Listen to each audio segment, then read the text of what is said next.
Jazakallahu khairan. Assalamualaikum warahmatullahi wabarakatuh. Waalaikumsalam warahmatullahi wabarakatuh. Bismillahirrahmanirrahim. Alhamdulillahi rabbil alamin. Wa bihi nasta'inu ala umuri dunya waddin. Wassalatu wassalamu ala asyrafil anbiya'i wal mursalin. Wa ala alihi wa ashabihi ajma'in. Wala hawla wala quwata illa billahil aliyyil azim. Amma ba'd. Ashabul hijrah rahimani wa rahimakumullah. Alhamdulillah, pada malam hari ini seperti biasa setiap hari Jumat malam Sabtu pertama kita bitaufik minallah sama-sama mengadakan kajian berkelanjutan, yaitu mengkaji kitab tauhid yang ditulis oleh Syekh Muhammad At-Tamimi rahimahullah wa ghafara lahu wa lana wa liwalidina wa li asatidina wa li masyayikhina wa li jamil muslimin wal muslimat amin ya rabbal alamin. Sekarang kita memasuki bab 23 yang ada kitabnya, bisa dibuka. Tapi biasanya Ustaz Muhammad Rabdoni membantu melalui slide, sehingga yang belum ada kitabnya bisa mengikuti dengan melihat di slide. Baik, ini sudah ditampilkan. Bab 23, keterangan bahwa ada di kalangan umat ini yang menyembah berhala. Keterangan bahwa ada di kalangan umat ini, umat Nabi Muhammad SAW, ada yang menyembah berhala. Kenapa diturunkan judul ini? Kenapa diturunkan judul ini? Kenapa mu'alif penyusun kitab rahimahullah menurunkan judul ini?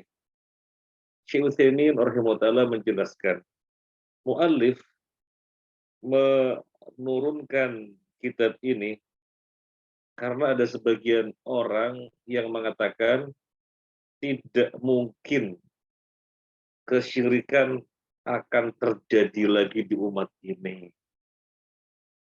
Ada sebagian orang yang mengatakan demikian.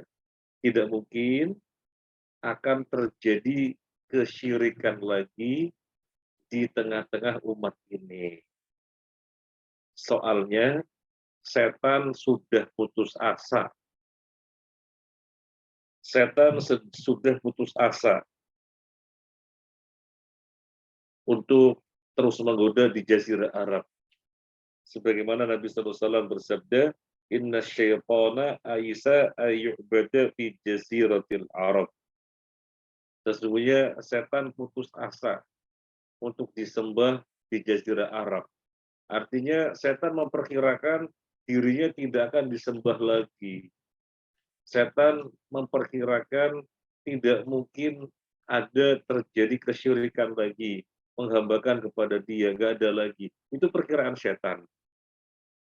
Kemudian dari hadis ini, di mana Nabi SAW menginformasikan setan yang memperkirakan demikian itu, akhirnya ada orang menyimpulkan berarti sudah tidak mungkin ada kesyirikan lagi di tengah-tengah umat ini.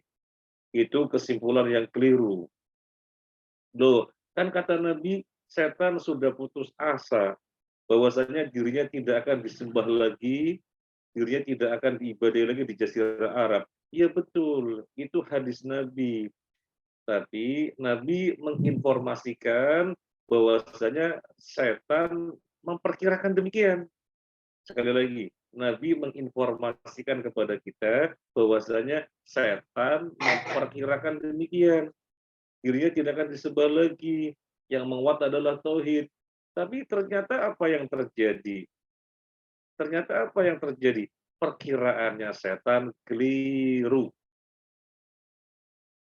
Ternyata perkiraannya setan keliru. Jadi Nabi tidak salah. Nabi kan menginformasikannya bagaimana? Setan memperkirakan bahwasanya dirinya tidak akan disembah lagi di Jazirah Arab. Setan sudah putus asa. Itu yang diinformasikan oleh Nabi tentang perkiraannya setan. Ternyata perkiraannya setan keliru. Nyata-nyata di tengah-tengah umat ini masih ada penyembahan kepada berhala. Baik, kita mulai dari ayat yang pertama yang dinukil oleh mu'alif, surat An-Nisa ayat 51. Seperti biasa, saya baca ayatnya terlebih dahulu, nanti dibantu Ustaz Muhammad Ramdhani menerjemahkannya, lalu kita bahas. A'udzu billahi minasyaitonir rajim. Lagi saya pakai kacamata.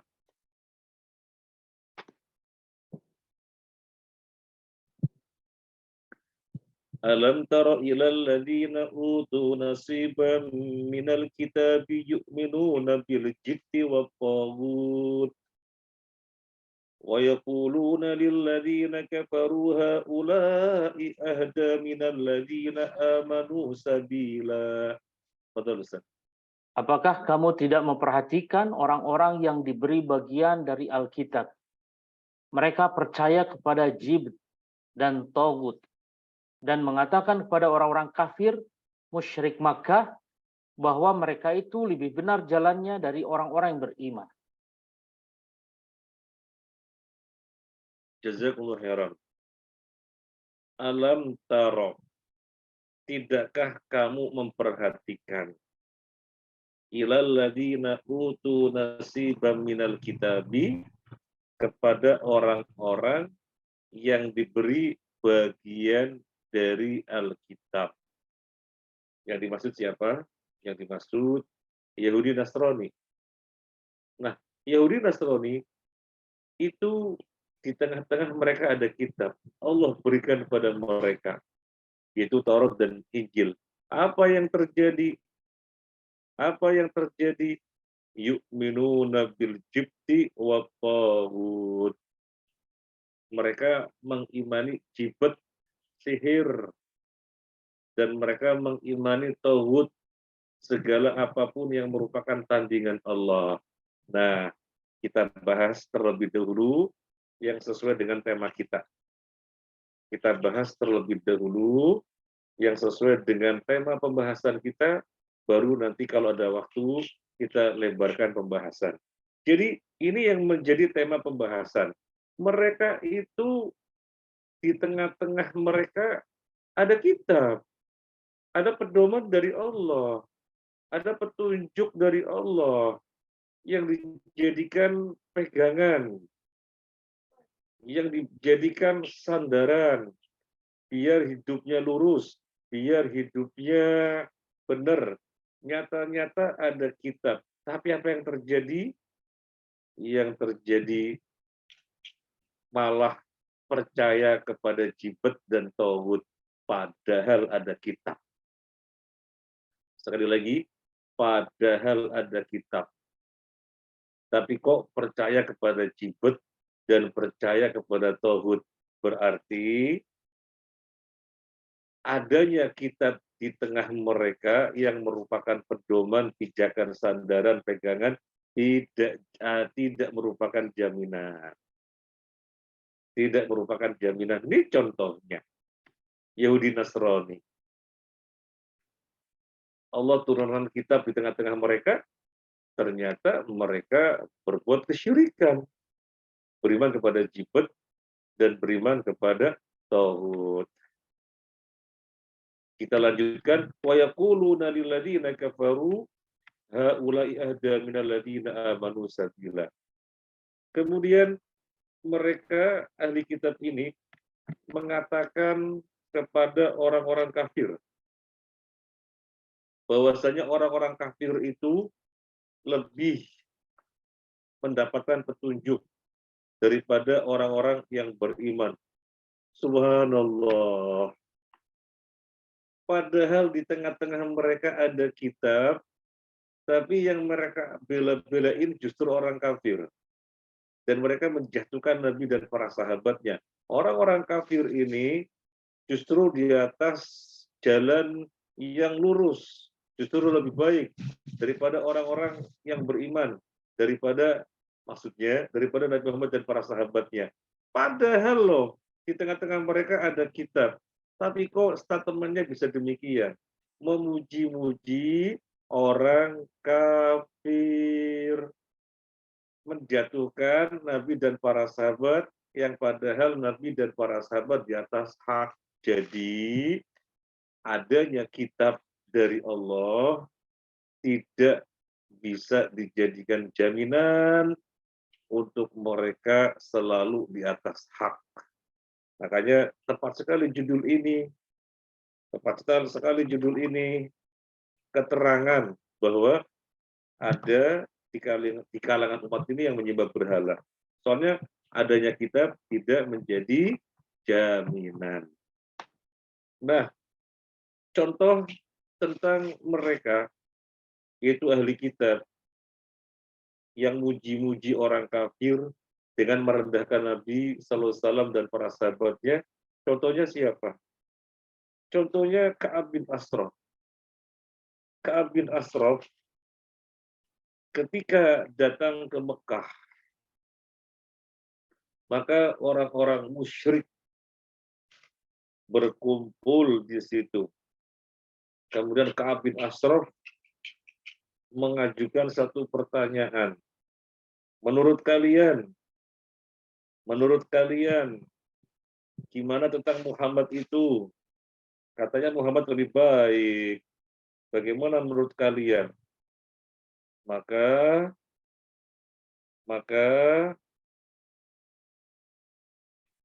Ka'ab bin Ashraf langsung menjawab. Jadi yang bertanya, jadi begini, saya ulangi lagi, keliru. Mohon maaf. Ka'ab bin Ashraf datang ke Mekah. Siapa Ka'ab bin Ashraf? Ka'ab bin Ashraf adalah orang Yahudi. Kemudian ketika sampai di Mekah, orang-orang kafir, orang-orang musyrik kumpul mengelilingi dia. Nah, dijadikan kesempatan oleh orang-orang musyrik Mekah ini. Maksudnya kesempatan bagaimana? Kan datang seorang Yahudi yang dia mengetahui kitab, yaitu Taurat. Makanya digunakan kesempatan, Ka'ab bin Ashraf, ente kan ada kitab tuh, kitab dari Allah, Taurat. Kami pengen bertanya kepada Anda. Nih, di tengah-tengah kami ada orang yang namanya Muhammad. Dia ngaku-ngaku Nabi. Dan dia mengatakan bahwasanya dia lebih baik daripada kami. Agama yang dibawa adalah agama Allah. Sementara yang ada pada kami adalah kesesatan. Gimana wahai Ka'ab bin Ashraf? Coba lihat jawaban Ka'ab bin Ashraf. Kalianlah yang lebih baik daripada Muhammad. Kalianlah yang lurus jalannya daripada Muhammad. Allahu Akbar. Padahal dia Ka'ab bin Ashraf, seorang Yahudi yang ada padanya kitab Taurat. Tetapi justru mengatakan dengan bela-belain orang kafir Quraisy, bela-belain orang-orang kafir Makkah, bahwasanya mereka lebih baik daripada Muhammad. Jadi kembali lagi, tidak merupakan jaminan. Ada kitab, lantas kemudian pasti lurus, pasti tunduk taat, pasti mentauhidkan Allah. Tidak ada jaminan. Dalilnya mana? Ini, yang kita bahas. An-Nisa 51. Sebelum kita lanjutkan, An-Nisa 51 kita rangkum dulu, ya, bahwasanya mereka Yahudi dan Nasrani, di tengah-tengah mereka ada kitab, petunjuk dari Allah, malah yang terjadi apa? Satu, mengimani sihir, mengimani tauhid, mengimani apapun yang dijadikan tandingan selain Allah. Dua, orang-orang Yahudi malah bela-belain orang-orang Yahudi yang nyata-nyata padanya ada kitab Taurat, kitab dari Allah, malah bela-belain orang kafir, jatuhin Nabi Muhammad dan para sahabatnya. Maka suatu keniscayaan di tengah-tengah umat ini pasti nanti akan menyembah berhala. Meskipun dakwah sudah ditegakkan sedemikian rupa, tapi keniscayaan adanya penyembahan kepada berhala tidak disangsikan. Ini ayatnya. Jelas-jelas ada kitab, tetapi kemudian malah mendukung kesesatan. Baik, sekarang yang berikutnya, ayat yang di bawahnya. Surat apa? Surat Al-Maidah ayat 60. Surat Al-Maidah ayat 60. Qul hal unabbi'ukum bi syarrim min dzalika masubatan indallah man la'anahu Allah wa ghadiba 'alaihi wa ja'ala minhumul qiradata wal khanazira wa 'abadat taghut. Silakan Ustaz. Katakanlah, apakah akan aku beritakan kepadamu tentang orang-orang yang lebih buruk pembalasannya dari orang-orang fasik itu di sisi Allah Subhanahu wa taala, yaitu orang-orang yang dikutuki dan dimurkai Allah. Di antara mereka ada yang dijanjikan kera dan babi dan orang yang menyembah taghut. Barakallahu fiik. Para jamaah masyiral muslimin rahimakumullah, surat Al-Maidah ayat yang ke-60 ini maknanya memperkuat ayat yang pertama tadi, An-Nisa 51. Jadi Allah Azza wa Jalla memerintahkan Nabi sallallahu alaihi wasallam untuk mengatakan begini, "Qul," katakanlah, "hal unabbiukum bi syarrin min dzalika matubatan indallah?"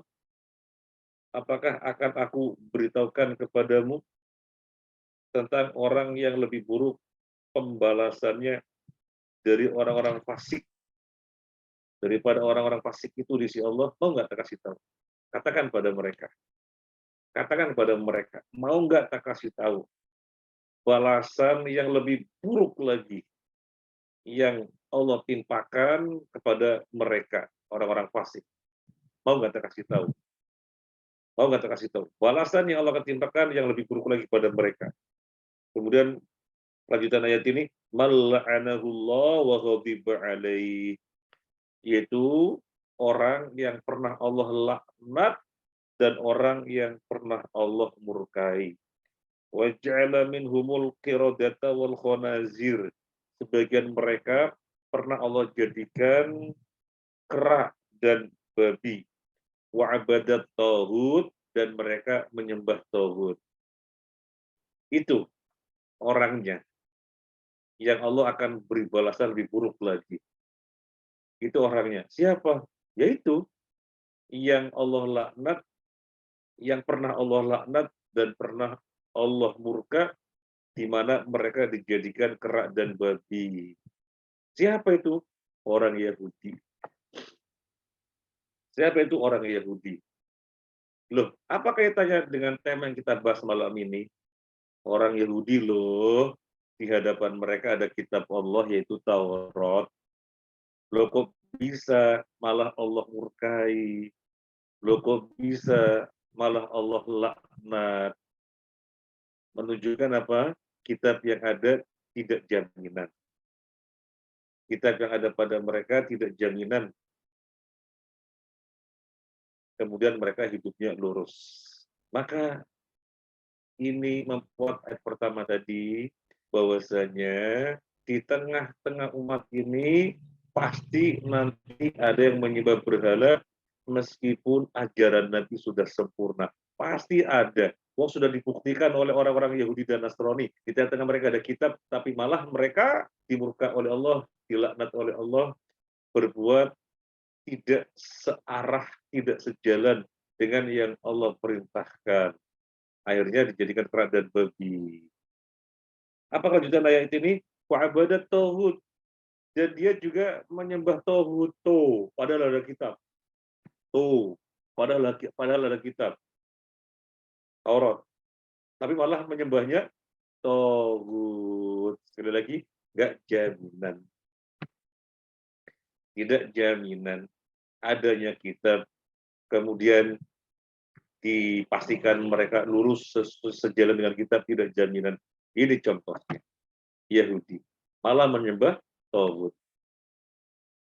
Jadi para jamaah masyiral muslimin rahimakumullah, meskipun di tengah-tengah kita ada Al-Quran, hadis-hadisnya sudah Nabi jelaskan sedemikian rupa, tetapi bukan berarti kemudian dijamin semuanya mentauhidkan Allah. Tidak. Kan pernah sempat menjadikan setan putus asa. Iya, setan putus asa.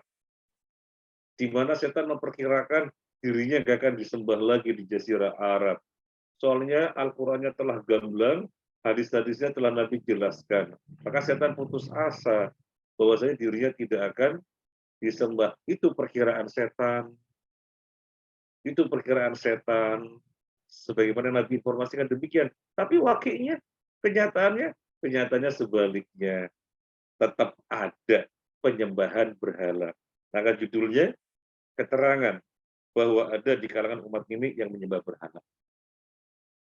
Baik, sekarang kita lanjutkan yang berikutnya, surat Al-Kahfi ayat 21. Surat Al-Kahfi ayat 21. Kita bacakan. Qala alladziina ghalabu 'ala amrihim lanattakhidanna 'alaihim masjida.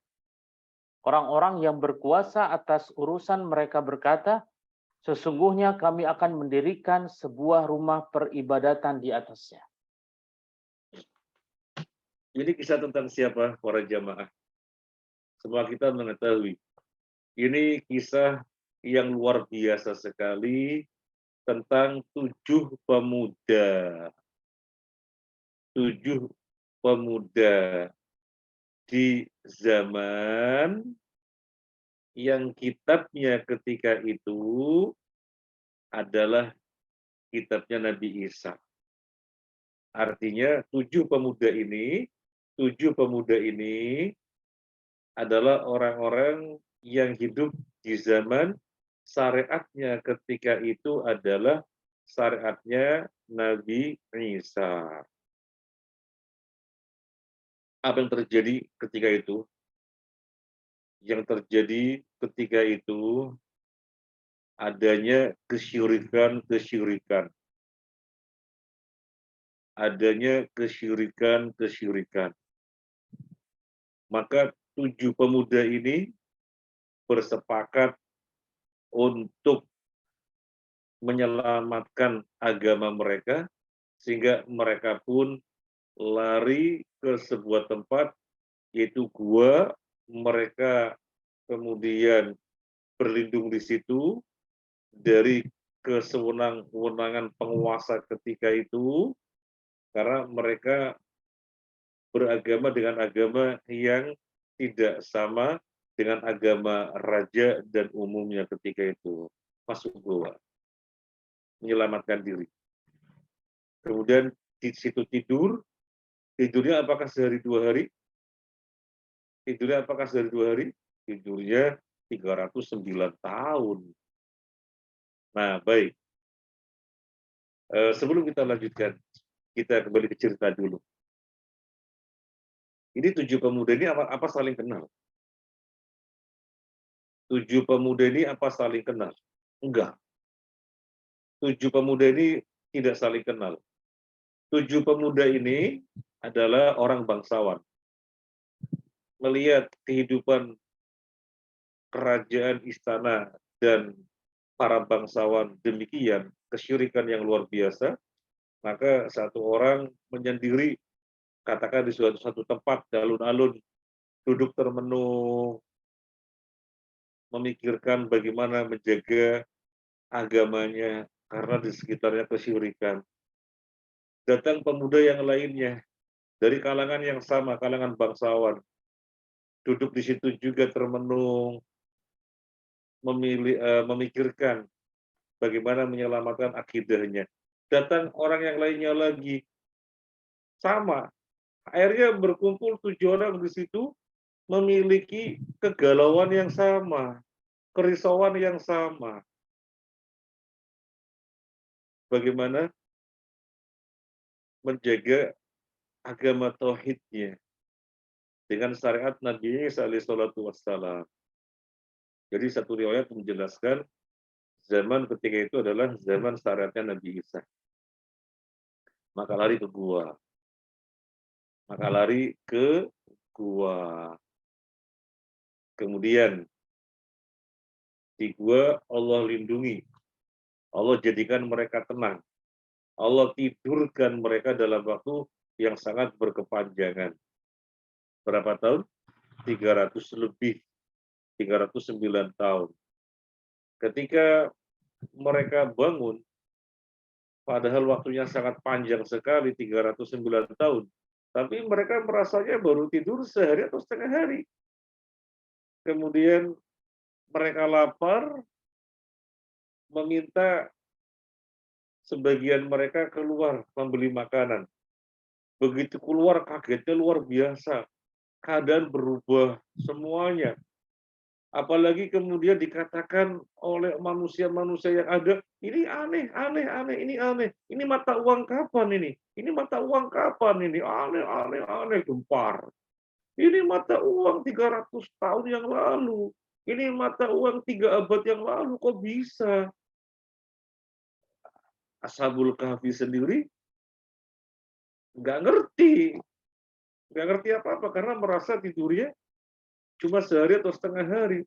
Akhirnya berita ini sampai kepada kerajaan, adanya kejadian yang luar biasa ini.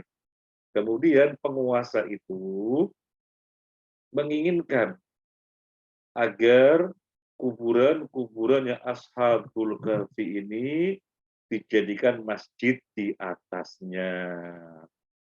Jadi mereka menginginkan agar kuburan-kuburan Ashabul Kahfi ini dijadikan masjid di atasnya. Itu kan keinginan yang membuka pintu kesyirikan.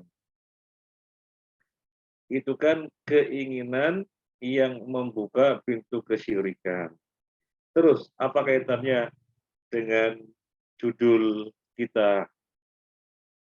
Sama, pada ayat yang pertama dan kedua. Sama, bahwasanya adanya kitab pada mereka yang sesungguhnya itu adalah pedoman, dipegangi, dijadikan rujukan,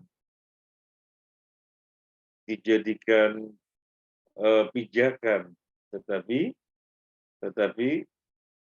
tidak selamanya demikian.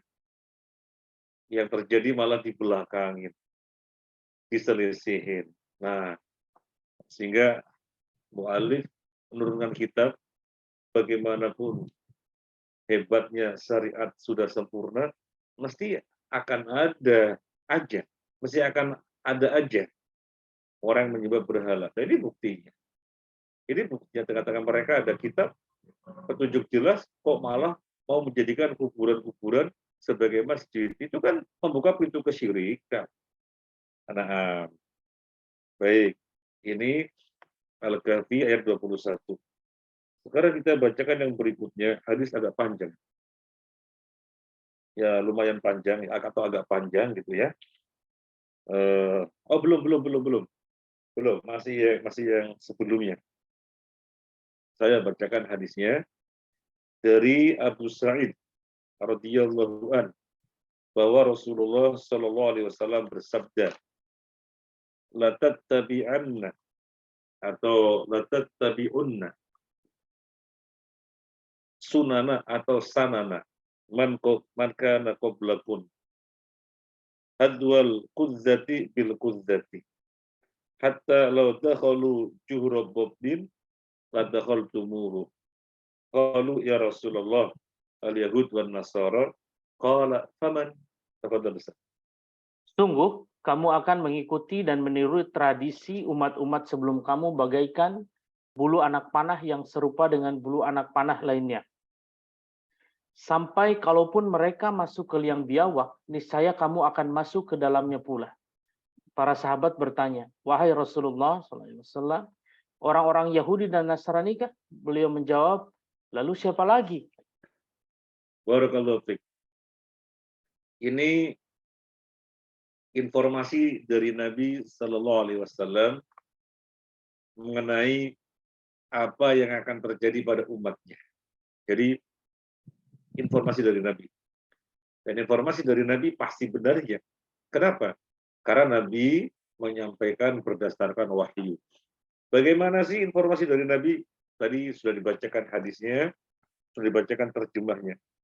Nabi menginformasikan, sungguh kalian nanti benar-benar akan mengikuti tradisi umat-umat sebelum kalian. Serupa dengan bulu anak panah. Bagaikan bulu anak panah yang serupa dengan bulu anak panah yang lainnya. Sampai kalau mereka masuk ke lubang biawak, niscaya kamu akan memasukinya juga. Para jamaah rahimahullah, tahu anak panah? Anak panah itu ujungnya biasanya ada bulu-bulunya. Coba perhatikan. Anak panah yang satu dengan anak panah yang berikutnya dengan anak panah yang berikutnya. Coba perhatikan. Kira-kira ada perbedaannya apa enggak? Bisa dikatakan nyaris nggak ada bedanya. Nah, seperti itulah. Kalian akan mengikuti mereka tidak terasa. Tidak terasa. Pelan-pelan, pelan-pelan, pelan-pelan. Padahal dibawa mengikuti tradisi mereka. Karena samar. Samar. Sebagaimana anak panah yang berbulu di ujungnya dengan anak panah yang lainnya yang berbulu, perhatikan bulu yang satu dengan bulu yang lainnya samar. Hampir nggak ada perbedaannya. Nah, gitulah. Jadi tradisi-tradisi Yahudi, tradisi-tradisi Nasrani yang kita harus berlepas diri. Karena kita harus bangga dengan ajaran Islam. Kita harus bangga dengan ajaran Allah Azza wa Jalla yang disampaikan melalui Rasulnya. Tetapi kita digiring tidak terasa. Soalnya samar. Digiring tidak terasa sampai kemudian masuk ke ranah mereka di mana tradisi mereka diikutin. Tradisi mereka dipakai. Sampai kata Nabi, ini yang luar biasa sekali. Ini yang luar biasa sekali, apa kata Nabi?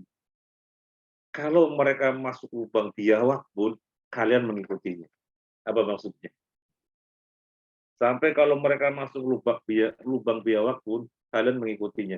Kalian diajak itu pelan-pelan, pelan-pelan, pelan, nggak terasa.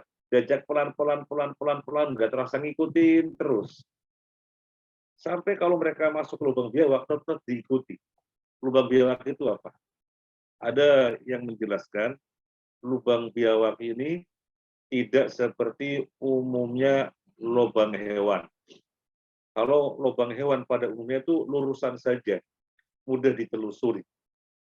Tapi kalau lubang biawak tidak lurusan, dia belak, belok, belak, belok, zigzag, belak, belok, susah ditelusuri. Artinya apa? Meskipun orang Yahudi memiliki tradisi yang sebenarnya sulit diikuti, yang sebenarnya beresiko kalau diikuti, kalau ditiru, tapi tetap aja diikutin.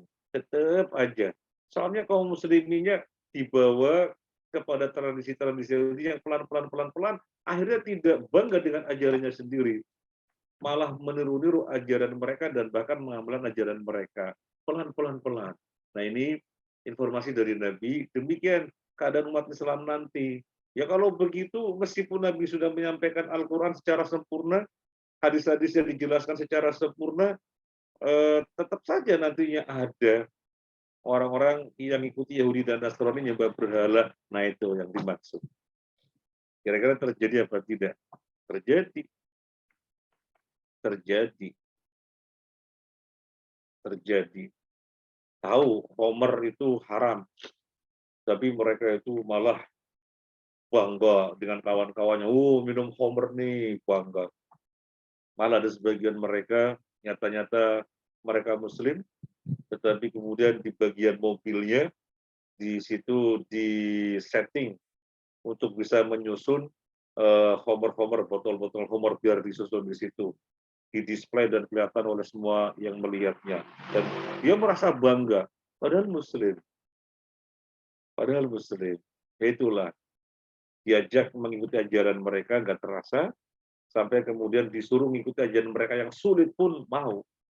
Karena kaum muslimnya sudah tidak bangga lagi dengan ajaran agamanya sendiri. Lalu bagaimana bangga dengan ajarannya sendiri? Paham aja enggak? Orang bisa bangga kan kalau paham. Ketika paham, kemudian bela-belain, bangga. Lah paham aja enggak, nah itu masalahnya. Akhirnya tidak bela-belain, lalu tidak bisa membangga-banggakannya. Sudah benar-benar mengikuti Yahudi Nasrani. Akhirnya sesuatu yang merupakan keniscayaan.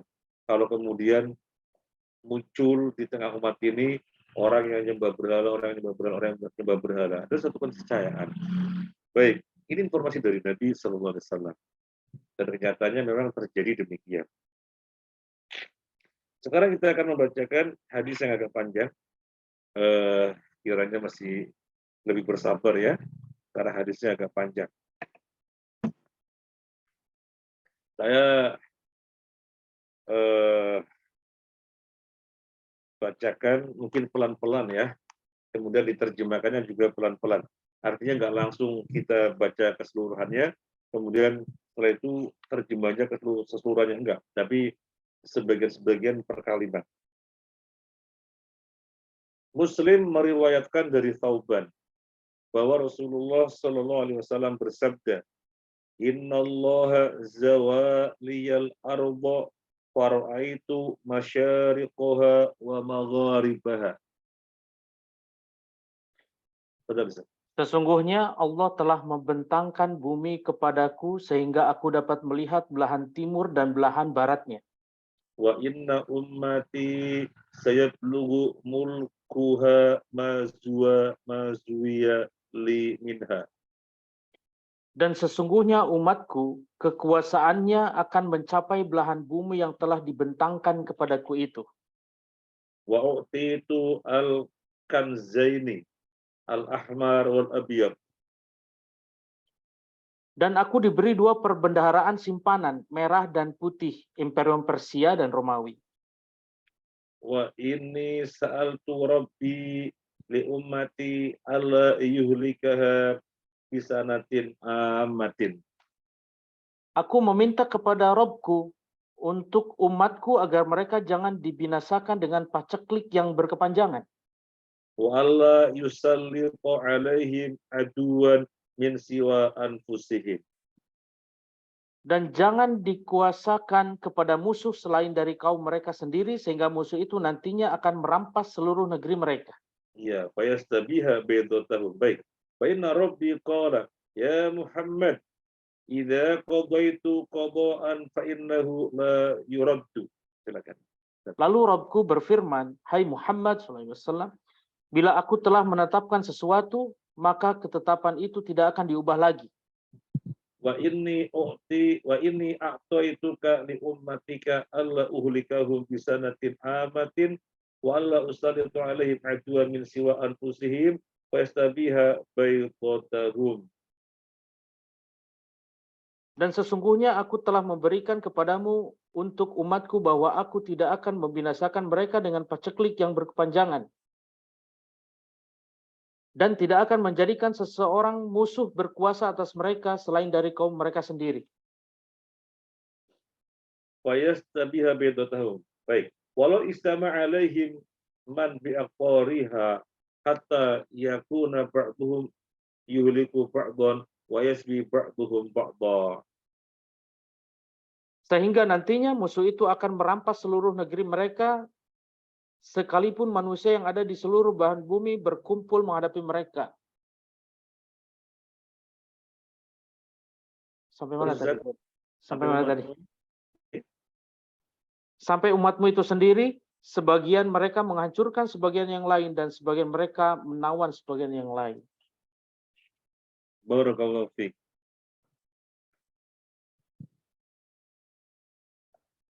Ini informasi dari Nabi Shallallahu Alaihi Wasallam apa yang akan terjadi pada umatnya nanti.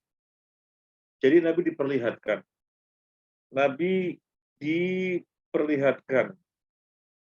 tentang bentangan bumi timur dan baratnya. Jadi Nabi melihat semuanya.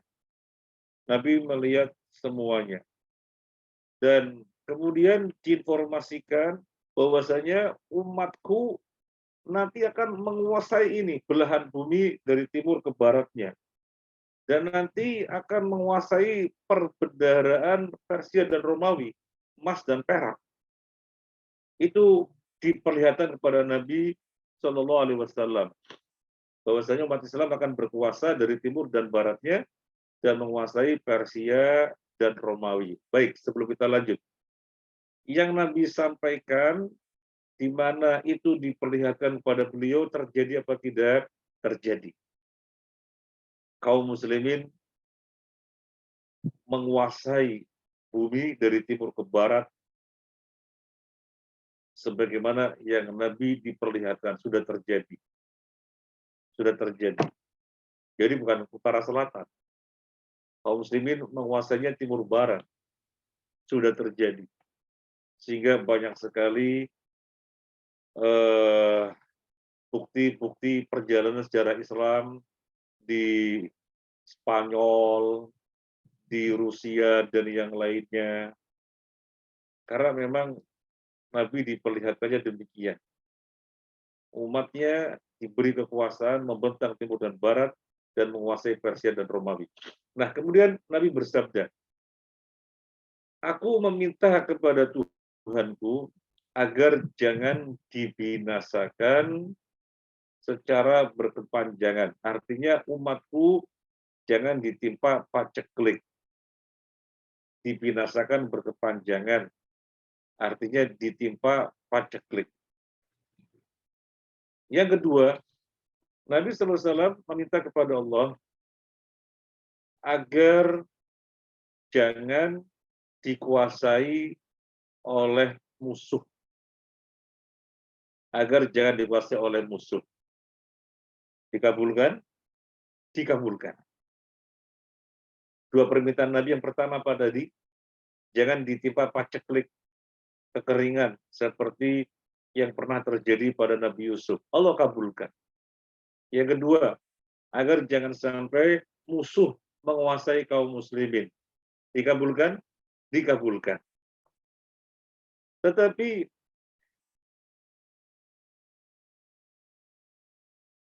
agar umat Islam ini tidak berpecah belah, tidak dikabulkan. Apa yang terjadi?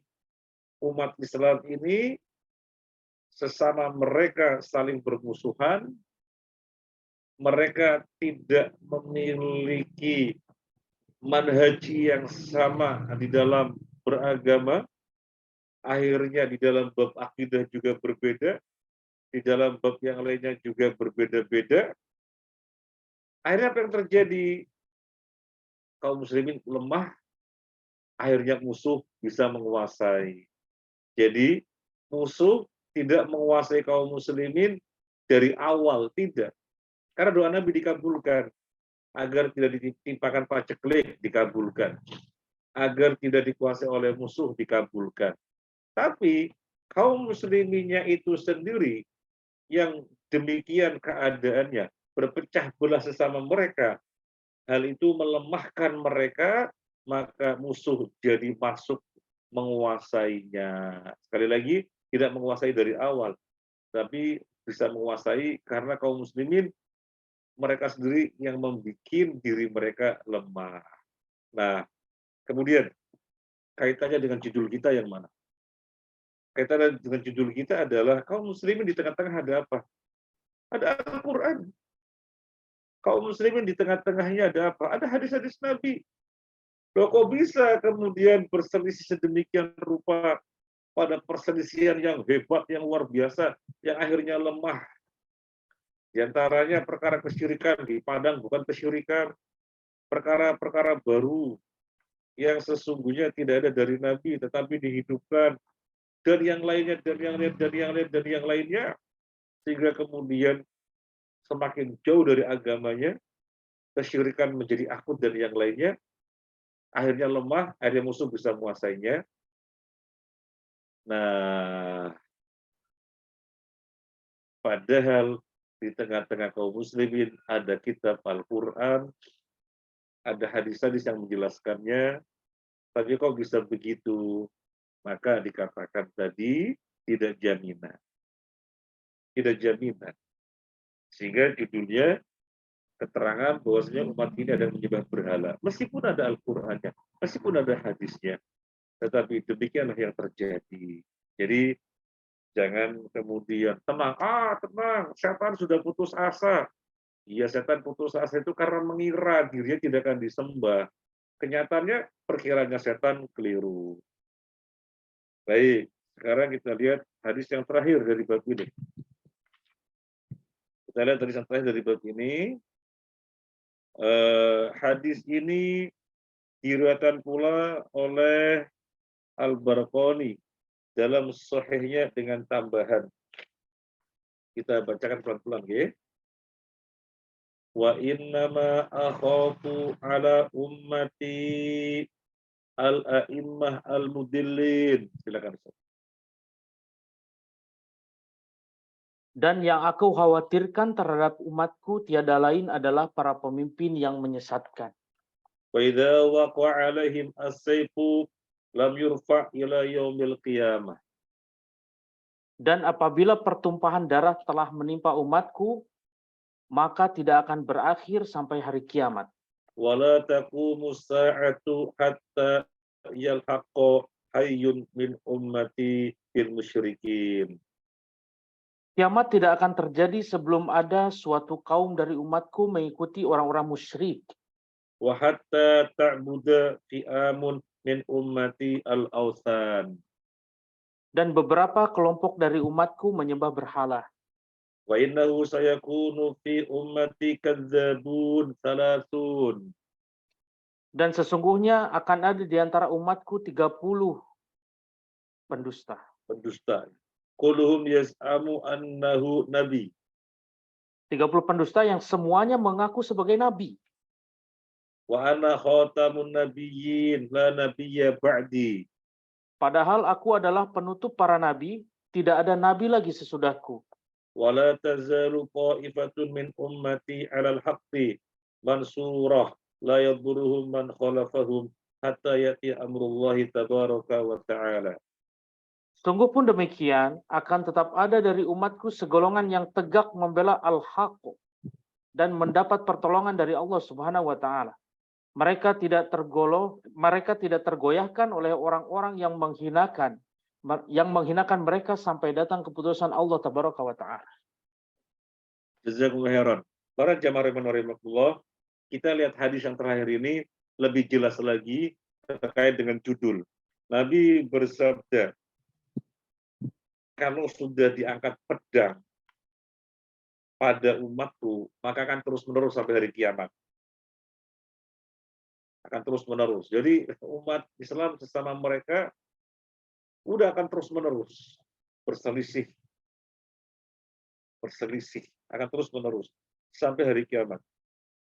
Nah, yang berikutnya, kiamat tidak akan terjadi hingga ada kelompok dari umatku yang mengikuti orang-orang musyrik. Itu info gamblang dari Nabi bahwasanya nanti ada umat Islam yang mengikuti orang musyrik. Lebih lanjut, kiamat tidak akan terjadi hingga ada kelompok dari umatku yang menyembah berhala. Jadi Nabi menginformasikan nanti ada umat yang menyembah berhala. Nanti ada. Nah, ini sudah sesuai dengan judul.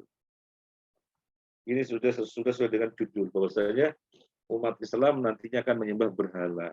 Jadi Al-Quran yang telah Nabi sampaikan secara sempurna dan Allah menjaganya, hadis-hadis Nabi yang telah Nabi sampaikan sebagai penjelas Al-Quran, lengkap di tengah-tengah umat ini, tapi tidak jaminan. Oleh karena itu kita harus hati-hati. Pelajarannya begitu. Baik, ini yang sesuai tema sudah selesai. Sekarang kita kembali kepada awal, sifatnya pelebaran pembahasan. Kita akan membahas yang kita perlukan. Tapi sifatnya sudah pelebaran. Penjabaran lebih lebar. Adapun yang sesuai dengan judul sudah selesai. Kita kembali ke awal surat An-Nisa 51. Baik. Di situ disebutkan Alam taro ilal ladina utu nasibam minal kitabi. Kita belajar tafsir. Apakah kamu tidak memperhatikan orang-orang yang diberi bagian dari kitab? Jadi ada kata-kata nasibah, bagian. Ada kata-kata nasibah, bagian. Kenapa tidak dikatakan alam taro ilal ladina utul kitab? Kira-kira kenapa? Tidakkah kamu melihat orang-orang yang diberi kitab, itu Yahudi dan Nasrani? Tidakkah kalian melihat orang-orang yang diberi kitab, Yahudi dan Nasrani? Itu kalau redaksinya, alam taro ilal ladina utul kitab. Tapi di sini tidak demikian, nasibah, minal kitab. Tidakkah kamu melihat orang-orang yang diberi bagian dari Alkitab? Di sini ada makna apa? Ada tafsir apa? Kitabnya jelas, Taurat dan Injil. Tetapi mereka tidak memahami sepenuhnya. Jika Allah berfirman, tidak akan melihat orang yang diberi bagian dari kitab. Jadi mereka tidak memahaminya sepenuhnya. Ini yang dimaksud. Jadi untuk menjelaskan demikian, maka Allah berfirman, tidakkah kamu melihat orang yang diberi bagian dari kitab? Kalau kitabnya sempurna, utuh, tetapi mereka pemahamannya tidak utuh, sebagian saja. Yang akhirnya apa? Ya jibet diimani, tauhid diimani, dan malah jatuh-jatuhin Nabi dan para sahabatnya, malah muji-muji orang kafir. Sekarang jibet sudah kita sampaikan, maksudnya adalah sihir. Mereka beriman pada sihir. Kalau tauhid apa? Tadi ringkasnya, tauhid adalah apa saja yang merupakan tandingan Allah. Apa saja yang merupakan tandingan Allah. Batu-batu, berhala, patung-patung, jimat-jimat. Pokoknya apa saja yang dijadikan tandingan bagi Allah. Loh, kemudian Nabi Isa disembah, Nabi Uzair disembah, malaikat disembah, Maryam disembah. Apa bukan tauhid? Tauhid dari sisi penyembahnya. Kalau dari sisi masing-masing, bukan tauhid, mereka orang-orang soleh. Orang-orang soleh. Tapi tauhid dari sisi para penyembahnya. Karena dijadikan sebagai tandingan Allah. Maka tauhid dari sisi para penyembahnya. Karena dijadikan tandingan Allah. Adapun mereka sebagai individu masing-masing adalah orang-orang soleh yang tidak rela disikapi demikian. Baik, tauhid pengertiannya adalah ma tajawaza bihil abdu haddahu min ma'budin aw matsbu'in aw muta'in. Saya ulangi lagi, barangkali ada yang mencatat. Ma tajawaza bihil abdu haddahu.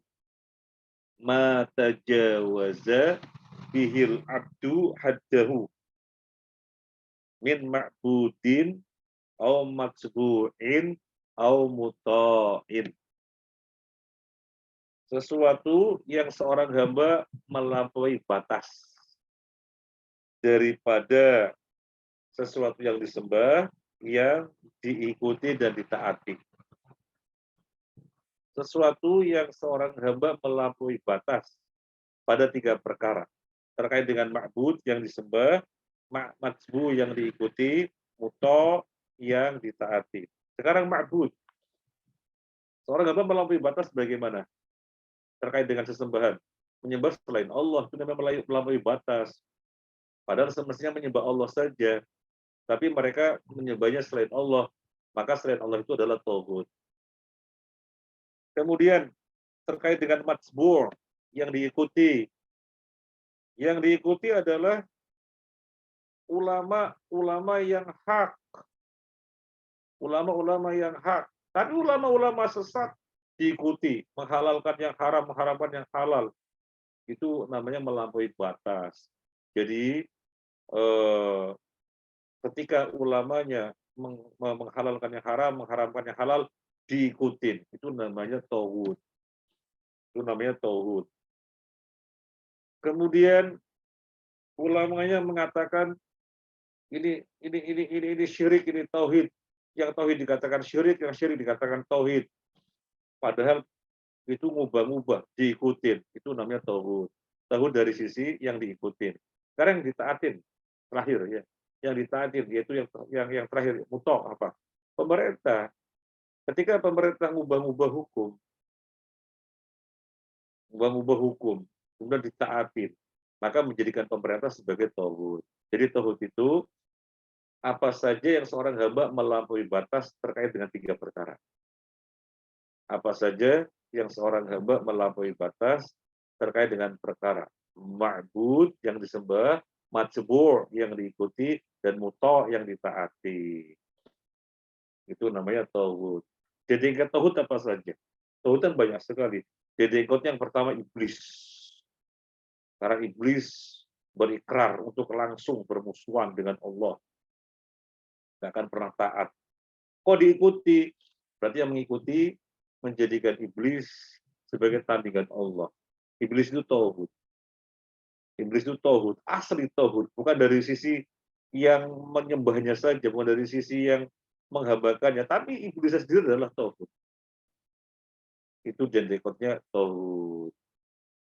Termasuk dukun yang mengklaim dirinya mengetahui perkara ilmu gaib, mengetahui perkara yang gaib. Nah, itu tauhid juga. Nyata-nyata langsung berhadapan dengan Allah. Padahal Allah berfirman, "Qul la ya'lamu man fis samawati wal ardil ghaiba illallah." Tidak ada yang mengetahui perkara yang gaib baik di langit dan di bumi kecuali Allah saja. Baik, itu ingin kita sampaikan tambahan gitu ya. Waktunya sudah habis. Saya serahkan kepada Ustaz Muhammad Romdoni. Tafadhol Ustaz. Baik, alhamdulillah, jazakallahu khairan Ustaz atas penyampaian materinya.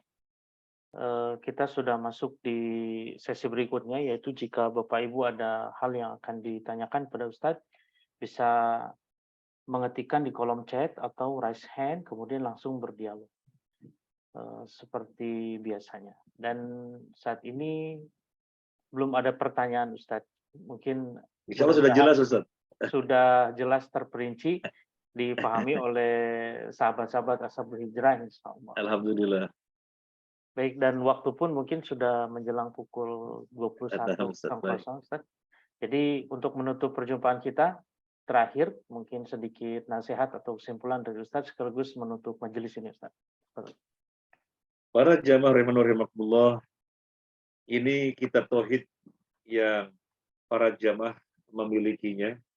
Ini kitab yang luar biasa sekali, di mana kita dituntut untuk memiliki tauhid yang sangat kuat sekali. Dan kitab ini membahas tidaklah perkara yang akan menguatkan tauhid kecuali membahasnya. Tidaklah perkara yang akan menciderai tauhid kecuali diingatkan. Jadi ini kitab luar biasa, dan alhamdulillah kita bersyukur kepada Allah sudah sampai bab 23, pelan-pelan Masya Allah, semoga bermanfaat untuk kita. Demikian Ustaz Muhammad Romdoni. Baik, alhamdulillah Bapak Ibu sekalian, insya Allah di bulan yang akan datang kita akan masuk di bab yang ke-24. Jadi sudah masuk ke hukum sihir insya Allah Ustaz. Baik, kita tutup perjumpaan kita malam hari ini dengan doa kafaratul majlis. Subhanakallahumma bihamdika. Subhanakallahumma bihamdika asyhadu an la ilaha illa anta astaghfiruka wa atubu ilaik. Assalamualaikum warahmatullahi wabarakatuh. Waalaikumsalam warahmatullahi wabarakatuh.